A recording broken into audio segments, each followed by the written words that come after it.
નમસ્કાર દર્શક મિત્રો, આપ જોઈ રહ્યા છો કે ન્યૂઝ. હું છું અમીશ પટેલ. હવે જોઈશું સૌરાષ્ટ્ર અને કચ્છના સમાચાર. સરદાર સરોવર અંગે કેન્દ્રએ 4322.80 કરોડની દરખાસ્ત સામે માત્ર 3495.29 કરોડની ગ્રાન્ટની ફાળવણી કરી. 2019માં મોદીએ શું કહ્યું? કિસાન કાળા કાયદામાં મોદી સફળ કે નિષ્ફળ? ખેડૂતોની માફી માંગીને રાષ્ટ્રપતિની ચૂંટણી જીતવા અને ઉત્તર પ્રદેશની ચૂંટણીમાં લોકોના દિલ જીતવા પ્રયાસો કર્યા છે.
સોલાર ઉર્જા સહિત નાના અને લઘુ ઉદ્યોગોને અપાતી સબસિડી બંધ કરાતા ભાવનગર સહિત વિવિધ જિલ્લાના હજારો કરાર ધારકોના સોલાર પ્લાન્ટ અટકી જતા સરકારને લાખો રૂપિયાની વીજળી કરોડોમાં ખરીદવાનો અને નાના રોકાણ કરીને પણ આર્થિક ફટકો પડ્યો છે, જે સબસિડી પુનઃ શરૂ કરવા માગણી કરાઈ છે. એકલા ભાવનગર જિલ્લામાં હજારો રોકાણકારોને રડવાનો વારો આવ્યો છે. લઘુ ઉદ્યોગ અંતર્ગત વ્યાજની મળવાપાત્ર 7% સબસિડી 30 થી 35 લાખ તાત્કાલિક કોઈ પણ કારણો વગર રોકાણકારોને આપવામાં નહીં આવે એવી જાહેરાત કરીને સ્થગિત કરી નાખી છે. આ સબસિડી અન્ય ઉદ્યોગોની જેમ સોલાર વીજળીના નાના અને લઘુ ઉદ્યોગોને મળવાપાત્ર અંગેની રજૂઆત મુખ્ય શ્રેણીને કરાઈ છે.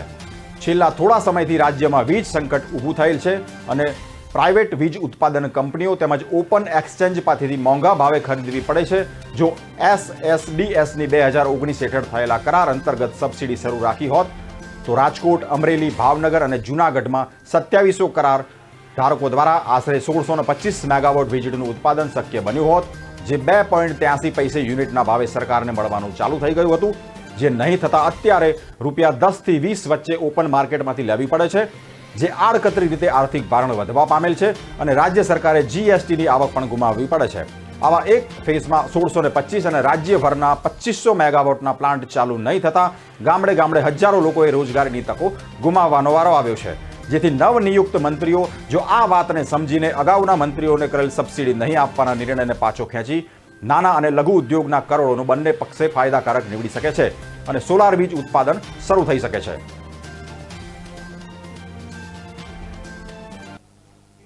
શિક્ષણ સુધારણા પાછળ કેળવણી નિરીક્ષણની પોસ્ટ છે અને ભાવનગરમાં જૂના મહેકમ પ્રમાણે 46 જગ્યા વર્ષોથી ખાલી પડી છે. ત્યાંની અવેજીમાં SIની નિમણૂકો શાળામાંથી જ પરીક્ષા પદ્ધતિ સાથે કરાઈ, જેથી શાળાની જે તે જગ્યા ખાલી પડી છે. આમ એક પોસ્ટની જગ્યા સરભર કરવા બીજી પોસ્ટની ભરતી કરવી અને તેની મૂળ જગ્યા ખાલી રહેવા પામે તેવી સ્થિતિનું નિર્માણ થયું છે. પ્રાથમિક શિક્ષણની ગુણવત્તા વધારવા શિક્ષકોની સજ્જતાથી સાથોસાથ કેળવણી નિરીક્ષકોને પણ સી ફાળો હોય છે, પરંતુ છેલ્લા 56 વર્ષથી આ જગ્યાઓ સતત ખાલી રહે છે.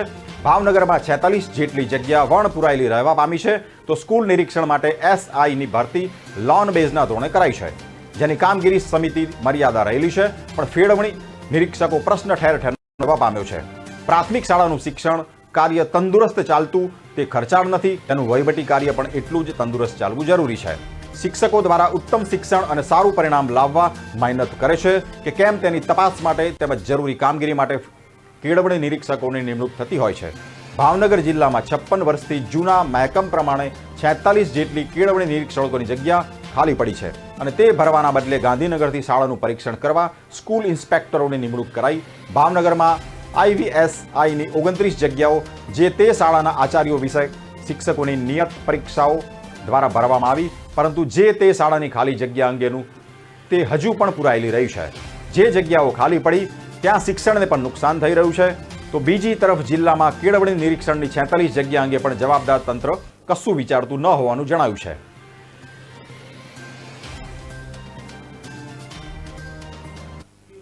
રાજકોટ શહેરના પ્રદ્યુમનનગર પોલીસ સ્ટેશનમાં રવિવારે રાત્રે એક કોન્સ્ટેબલે મહિલા કોન્સ્ટેબલને ગાળો ભાંડી ડી સ્ટાફના પોલીસ કર્મીઓ સાથે પણ ધમાલ કરતા મામલો મારામારી સુધી પહોંચી આવ્યો. આ ચકચારી પ્રકરણના ઘેરા પડઘા પડ્યા અને એસીપી દિયોરાને ખાતાકીય તપાસનો આદેશ કરતા પોલીસ બેડામાં સોંપી પડી ગયો. પ્રદ્યુમન પોલીસ સ્ટેશનનો ડી સ્ટાફ રવિવારે રાત્રે એક વ્યક્તિને જાહેરનામા ભંગ બદલ પોલીસ સ્ટેશને લઈ આવ્યો હતો અને તેની સામે કાર્યવાહી શરૂ કરી હતી. તે વખતે જ કોન્સ્ટેબલ હરીશ કુકડિયાએ વ્યક્તિ તેનો સંબંધી છે, તેની સામે કોઈ કાર્યવાહી કરવાની નથી તેમ કહી ડી સ્ટાફના રૂમમાં ધમાલ શરૂ કરી હતી. એ વખતે એક મહિલા કોન્સ્ટેબલ વચ્ચે બોલતા બેફામ બનેલા હરીશ કુકડિયાએ સંયમ ગુમાવ્યો હતો અને મહિલા કોન્સ્ટેબલને ગાળો ભાંડી હતી. કોન્સ્ટેબલ કુકડિયાએ ડી સ્ટાફના 3 પોલીસ કર્મી સાથે પણ ઝપાઝપી શરૂ કરી હતી.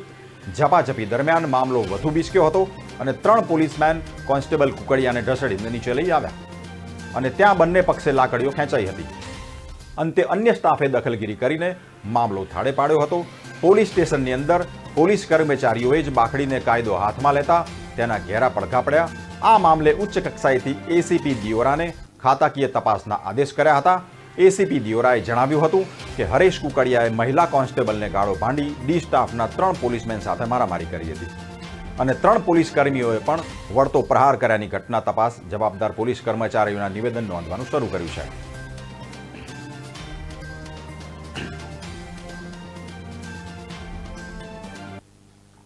સૌરાષ્ટ્ર યુનિવર્સિટીમાં આગામી સમયમાં યોજાનાર સેનેટની ચૂંટણીમાં લોકશાહી પ્રક્રિયા મુજબ મતદારોની પસંદગીને બદલે જાણે ટેકેદારોના ટોળા ઊભા કરી મતના મનપસંદ ઉમેદવારને ચૂંટી કાઢવાનો ખેલ ચાલી રહ્યો હોય તેવો તમાશો જોવા મળી રહ્યો છે. મતદાર યાદીમાં નવા નામો સામેલ કરવાની મુદત આજે પૂરી થઈ રહી છે. તે પૂર્વે આજે ચૂંટણી લડવા ઈચ્છુક ઉમેદવારો પોતાના સમર્થનમાં હોય તેવા મતદારોના થોકબંધ ફોર્મ જમા કરાવતા એક જ દિવસમાં સંખ્યાબંધ મતદારોના ફોર્મ ચૂંટણી અધિકારી પાસે આવી પહોંચ્યા હતા. નવા મતદારોની સંખ્યા 3500ની આસપાસ પહોંચવાની શક્યતા છે. ગયેલા સિન્ડિકેટોએ સમર્થક મતદારો પાસે પરાણે દાન દેવડાવ્યાની વાત છે. સૌરાષ્ટ્ર યુનિવર્સિટીના સંચાલનમાં સિન્ડિકેટ સભ્યોને સર્વાધિક સત્તા સોંપવામાં આવતી હોય છે. સિન્ડિકેટ સભ્યોની વરણી સેનેટ સભ્યોમાંથી થતી હોય છે, જેમાં સેનેટની જુદા જુદા સંલગ્નની ચૂંટણી વર્ષ 2022માં યોજાનાર છે.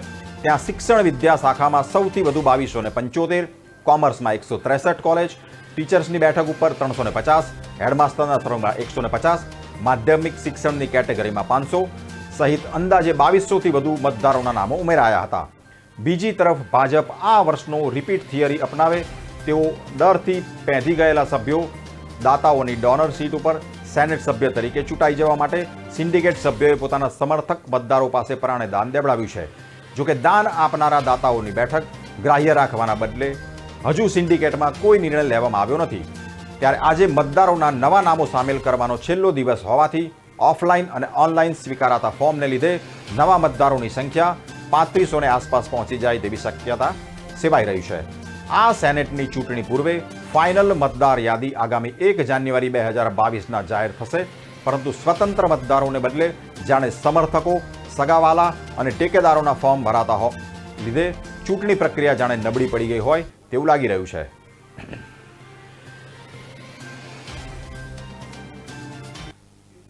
સૌરાષ્ટ્ર યુનિવર્સિટીમાં બીજા તબક્કાની પરીક્ષાની તારીખ જાહેર કરવામાં આવી છે.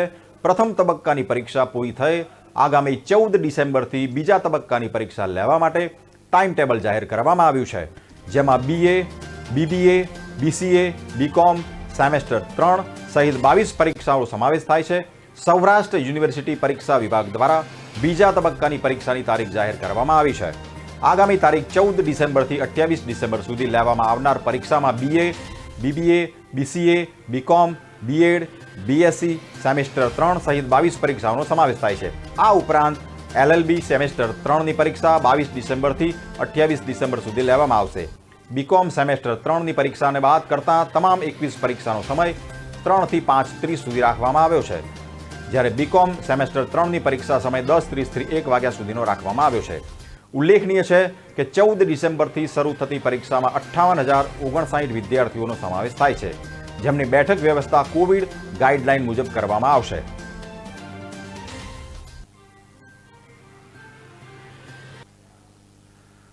કોરોનાના નવા વેરિયન્ટ ઓમિક્રોનને કારણે વિશ્વ આખામાં ફફડાટનો માહોલ છે. ત્યારે રાજકોટ અને સૌરાષ્ટ્રમાં પણ ઓમિક્રોન પ્રવેશવાની ભીતિ સેવાઈ રહી છે. રાજકોટ મનપાની આરોગ્ય વિભાગના નાયબ આરોગ્ય અધિકારી ડોક્ટર પંકજ રાઠોડે તૈયારીને લઈને વાતચીત કરી હતી, જેમાં તેઓએ જણાવ્યું હતું કે અમદાવાદ ઇન્ટરનેશનલ એરપોર્ટ દ્વારા રાજકોટ મનપાને વિદેશથી આવેલા રાજકોટના 51 લોકોની યાદી મોકલવામાં આવી છે. આથી મનપાની આરોગ્ય ટીમ દ્વારા દરેકને ટ્રેક કરવાની કામગીરી કરાઈ છે. આ તમામ લોકોને 14 દિવસ માટે હોમ ક્વોરન્ટાઇન કરવામાં આવ્યા છે. બાદમાં 7મા અને 14મા દિવસે ફરી બધાના ટેસ્ટ કરવામાં આવશે. બીજી તરફ સ્કૂલમાં ભણતા લાખો ભૂલકાઓ અંગે સરકારમાંથી હજી સુધી કોઈ નવી ગાઈડલાઈન આવી નથી. વધુમાં જણાવ્યું હતું કે નવી ગાઈડલાઈન મુજબ વિદેશથી આવતા લોકોને એરપોર્ટ પર સ્ક્રીનિંગ અને ટેસ્ટિંગ કરવામાં આવશે. નોટિફાઈડ કરવામાં આવેલા 13 દેશોમાંથી આવતા પ્રવાસીઓના ટેસ્ટ ફરજિયાત કરવામાં આવશે. જો કોઈનો રિપોર્ટ પોઝિટિવ આવે તો તેને હોસ્પિટલાઇઝ કરવામાં આવશે. નેગેટિવ આવે તો તેને 14 દિવસ માટે હોમ ક્વોરન્ટાઇન કરવામાં આવશે. તેમજ હોમ ક્વોરન્ટાઇન લોકોને ઘરે જઈ સ્પષ્ટ સૂચના આપી દેવામાં આવી છે. ડોક્ટર પંકજ રાઠોડે ઓમિક્રોન અંગે જણાવ્યું કે કોરોનાનું નવું રૂપ ઓમિક્રોન કેટલો ઘાતક છે અને તેનું સંક્રમણ કેટલું ઝડપી છે તે અંગે અભ્યાસ ચાલી રહ્યો છે. પરંતુ આનાથી કોરોના ફરી માથું ઉચકે તેવી ભીતિના પગલે સ્કૂલોમાં ભણતા ભૂલકાઓ અંગે હજુ સુધી કોઈ સૂચના કે ગાઈડલાઈન આવી નથી. રાજકોટમાં હાલ આંતરરાષ્ટ્રીય વિમાનો પણ આવતા નથી. આથી અમદાવાદથી લિસ્ટ આવે અને મેઇલમાં નામની યાદી આવે તેવા લોકોને અહીં પોતાને ઘરે રહેવા સૂચના આપી તેમના પર નજર રાખીએ છીએ. સરકારના પરિપત્ર મુજબ યુરોપના તમામ દેશો, દક્ષિણ કોરિયા, બ્રાઝિલ, બાંગ્લાદેશ, ચીન, Mauritius, New Zealand, Zimbabwe, Singapore, Hong Kong અને ઇઝરાયલ સહિત 13 દેશોની યાદી આવી છે. આ તમામ દેશોમાંથી રાજકોટ આવનાર લોકોને દેશમાં આવી ગયા પછી ટેસ્ટિંગ કરવામાં આવી રહ્યું છે. સરકારે વિદેશથી આવતા પ્રવાસીઓની યાદી મોકલે તેના પર મનપાએ કાર્યવાહી કરવાની છે. ઉલ્લેખનીય છે કે આ દેશો ઉપરાંત અન્ય દેશોમાં પણ નવો વેરિયન્ટ પ્રસરી રહ્યો છે. શહેરમાં આ વેરિયન્ટ ઘૂસે નહીં તે માટે વિદેશથી આવનાર પાસે મનપા દ્વારા વેક્સિનેશનના ડબલ ડોઝનું સર્ટિફિકેટ પણ મગાય છે. RT-PCR ટેસ્ટ નેગેટિવનો રિપોર્ટ પણ વિદેશથી આવનાર લોકો પાસે મગાય છે. બીજી તરફ રાજકોટ મહાનગરપાલિકા તથા સિવિલ હોસ્પિટલ કેસોમાં વધારો થાય, હોસ્પિટલાઇઝ કરવા પડે તો તે માટે તમામ તૈયારીઓ અગાઉથી કરી લીધી છે. તબીબી સ્ટાફ, દવાઓ, ઓક્સિજન સુવિધા સાથે બેડ સહિત તમામ રીતે તંત્ર સજ્જ હોવાનું જાણવા મળી રહ્યું છે. અઠવાડિયા પછી વિદેશથી આવેલા લોકોનો ટેસ્ટ થશે. હાલ તો 13 દેશોનું લિસ્ટ આવ્યું છે, પણ ઓમિક્રોન અન્ય દેશોમાં ફેલાઈ રહ્યો છે.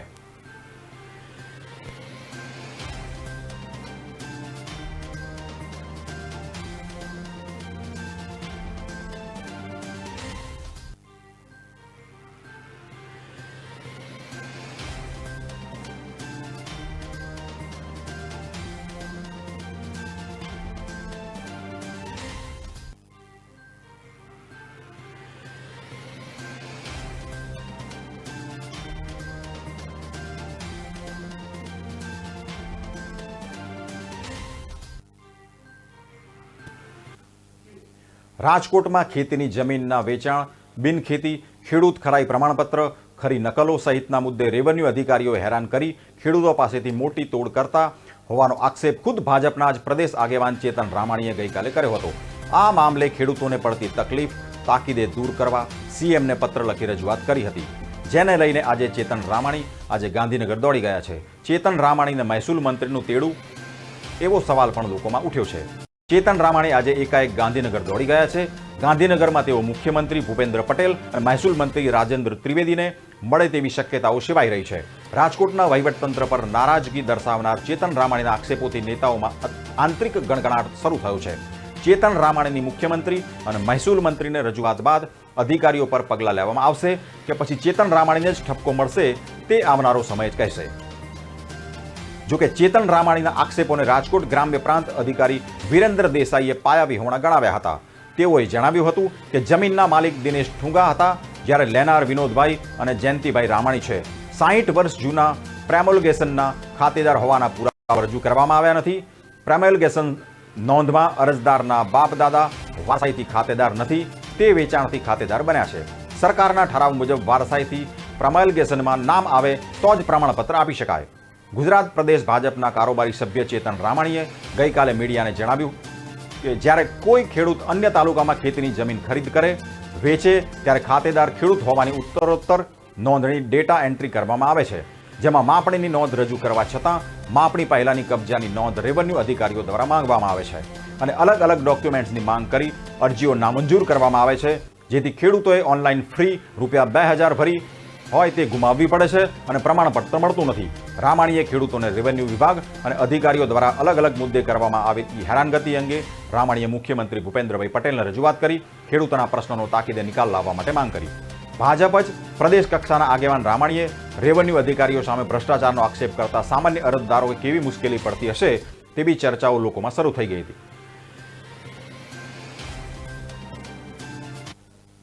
મહુવા માર્કેટિંગ યાર્ડ કમોસમી વરસાદની આગાહી અનુસંધાને રહેશે બંધ.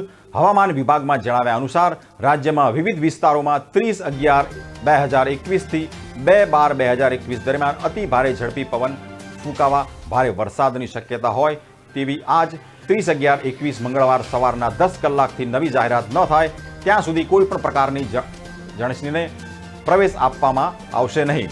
આમ છતાં કોઈ ખેડૂત જણસી લાવશે તો તેની જવાબદારી ખેડૂત ભાઈઓ કમિશન એજન્ટ ભાઈઓની રહેશે તેમજ ગ્રાઉન્ડમાં પડેલ માલ હોય સત્વારે ઉપાડી લેવો અનુરોધ કરવામાં આવ્યો છે તેમ મહુવા માર્કેટિંગ યાર્ડના સેક્રેટરી વિશાલ પંચાણી દ્વારા જણાવેલ છે.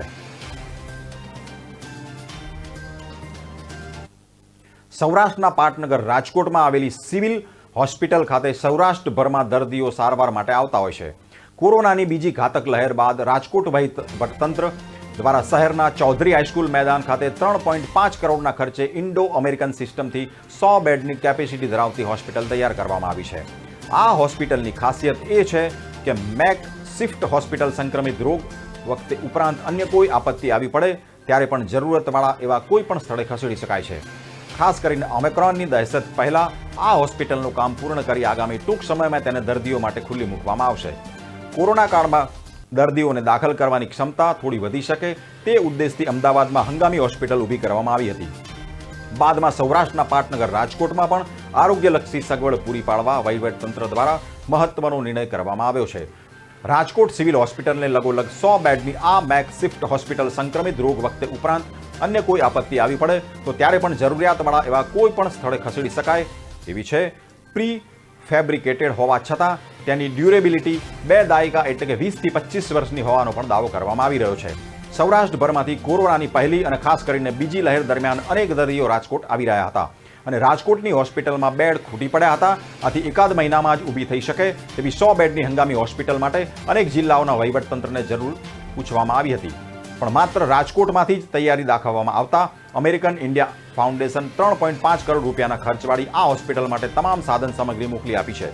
હંગામી હોસ્પિટલ કોરોના કાળની વ્યવસ્થા સરકારી ઔપચારિકતા સ્થળ પસંદગી પાણી ગટરની સગવડ વગેરેને લઈને 5 મહિને પણ હજુ ચાલુ થઈ શકી નથી પણ સિવિલ વર્ક તથા તમામ બહારી કામ પૂર્ણ થઈ જતા હવે ઇલેક્ટ્રિક વર્ક શરૂ કરાયું છે અને આગામી 1 સપ્તાહ સુધીમાં હોસ્પિટલ તૈયાર થઈ જવાનું અનુમાન છે. રાજકોટ સિવિલ હોસ્પિટલના અધિક્ષક RS ત્રિવેદીએ જણાવ્યું હતું કે ઓમિક્રોનની દહેશત પૂર્વે આ હોસ્પિટલને શરૂ કરી દેવા માટે તંત્રની પૂરી તૈયારી છે.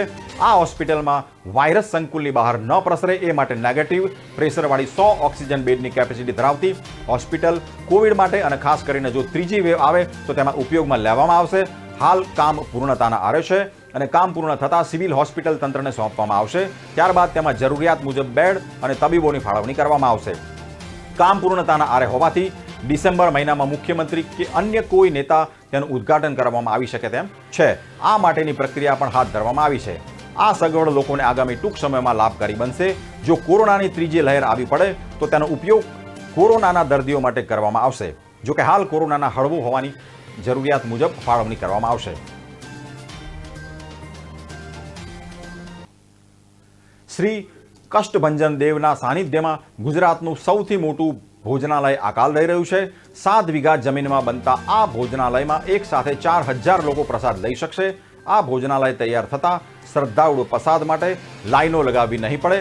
આ ભોજનાલયની વિશેષતા એ હશે કે એમાં ગેસ અગ્નિ કે ઇલેક્ટ્રિસિટી રસોઈ બનાવવામાં આવશે. મહેલ જેવું આ ભોજનાલય બનાવવામાં અંદાજે 40 કરોડ રૂપિયાના ખર્ચ થશે. આ અંગે વાત કરતા શાસ્ત્રી હરિપ્રકાશદાસ સ્વામીએ જણાવ્યું હતું કે અત્યારે મંદિર પરિસરમાં જે ભોજનાલય છે એ 30 વર્ષ જૂનું છે જેમાં નિઃશુલ્ક દાદાનો પ્રસાદ આપવામાં આવે છે. સાળંગપુરમાં દરરોજ હજારો શ્રદ્ધાળુઓ આવે છે જેને લીધે ભોજનાલયમાં પ્રસાદ માટે લાંબી લાઈનો લાગે છે. શ્રદ્ધાળુઓને તકલીફ ન પડે એટલે આ નવું ભોજનાલય અંદાજે 30 થી 40 કરોડ રૂપિયાના ખર્ચે બનશે. આગામી દિવાળી પર્વ પહેલા આ ભોજનાલય શરૂ કરવાની યોજના છે. ભોજનાલયની વિશેષતા અંગે આર્કિટેક્ટ પ્રકાશભાઈ ગજ્જરે જણાવ્યું કે આ ભોજનાલય 7 વીઘામાં ફેલાયેલું છે. ભોજનાલયના બિલ્ડિંગનું બાંધકામ અંદાજે 2,30,000 સ્ક્વેર ફૂટનું થશે અને ભોજનાલય કુલ 250 કોલમ પર ઊભું થશે. ભોજનાલયનું એલિવેશન ઇન્ડોર રોમન સ્ટાઇલથી ડિઝાઇન કરવામાં આવ્યું છે. મંદિર પરિસરમાંથી સીધા જ ભોજનાલયમાં જઈ શકાશે. આ ભોજનાલયમાં શ્રદ્ધાળુઓની વધુ ભીડ ન થાય એટલે 75 ફૂટ પહોળા પગથિયા બનાવવામાં આવશે.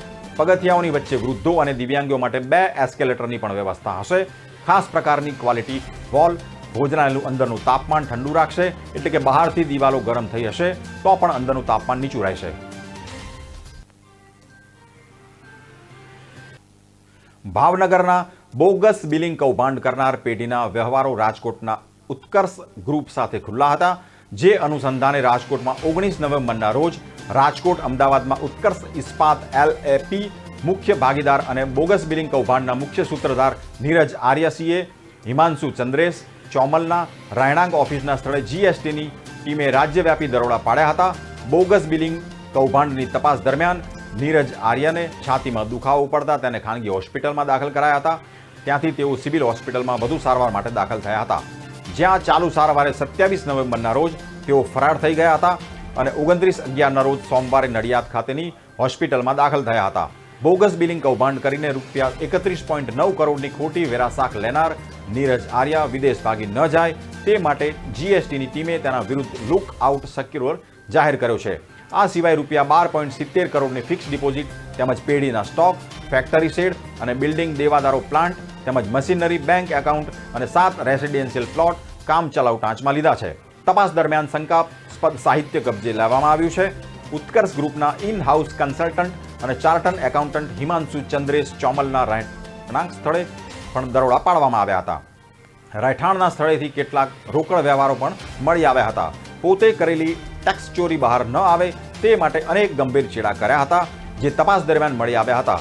વધુમાં તપાસની અધિકારીના જણાવ્યા અનુસાર આ ટેક્સ ચોરીમાં mastermind CA Himanshu Chandresh ચોમલનું હોવાનું પ્રાથમિક તપાસમાં ખુલ્યું છે. હજુ તપાસમાં અનેક ચોંકાવનારી વિગતો બહાર આવે તેવી શક્યતા છે. ટેક્સ ચોરીના સંદર્ભમાં વધુ તપાસ ચાલી રહી છે. હિમાંશુ ચંદ્રેશ ચોમલે આગોતરા જામીનની અરજી સેશન્સ કોર્ટ સમક્ષ કરેલ છે, જે કોર્ટ સોમવારે નામંજૂર કર્યા હતા. CA હિમાંશુ ચંદ્રેલ ચોમલના રાજકોટ અને અમદાવાદના રહેઠાણ સ્થળે તપાસ કરવામાં આવી હતી. ઉત્કર્ષ ઇસ્પાત LLP અને Utkarsh bars private limited Rajkot office, Utkarsh Ispat LLP Bamanbor Rajkot manufacturing unit, Utkarsh bars private limited Bamanbor Rajkot manufacturing unit, Neeraj Arya university road Rajkot રહેઠાણ સ્થળ, સાકેત વિકાસભાઈ આર્ય સર્કિટ હાઉસની બાજુમાં રહેઠાણ સ્થળ, આર્યા મેટાકાસ્ટ પ્રાઇવેટ લિમિટેડ અમદાવાદ રહેણાંક, Arya Metacast private limited Rajkot office, Arya Metacast private limited Bamanbor Rajkot manufacturing unit, Himanshu Chandrel Chomal Raiya road રહેઠાણ સ્થળ, હિમાંશુ ચંદ્રેશ ચોમલ અમદાવાદ રહેણાંક સ્થળ. બોગસ બિલિંગ માટે માસ્ટર માઇન્ડ અને અન્ય વ્યક્તિની મદદથી જરૂરિયાતમંદ હોય તેમને લોભ અને લાલચ આપીને તેની પાસેથી પાન કાર્ડ અને આધાર કાર્ડ લઈ લે છે અને તેના આધારે બેંક ખાતાઓ ખોલાવીને તેના નામે પેઢી ઊભી કરે છે. આ રીતે GST નંબર મેળવ્યા બાદ બિલ વિનાના રવાનગી માટે વે બિલ જનરેટ કરવામાં આવે છે તથા આવા વ્યવહારોની વેરો જમા કરતા નથી અને આ રીતે ટેક્સ ચોરી કરે છે. તેમજ બિલ વિનાના માલને ખરીદનાર સુધી પહોંચાડવામાં પણ બોગસ બિલ ઇસ્યુ કરવામાં આવે છે.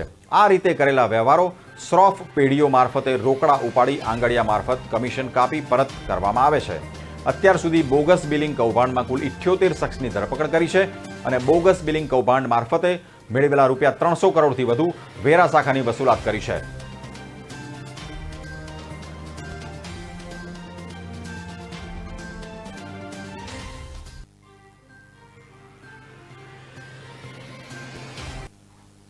દર્શક મિત્રો, મને રજા આપશો.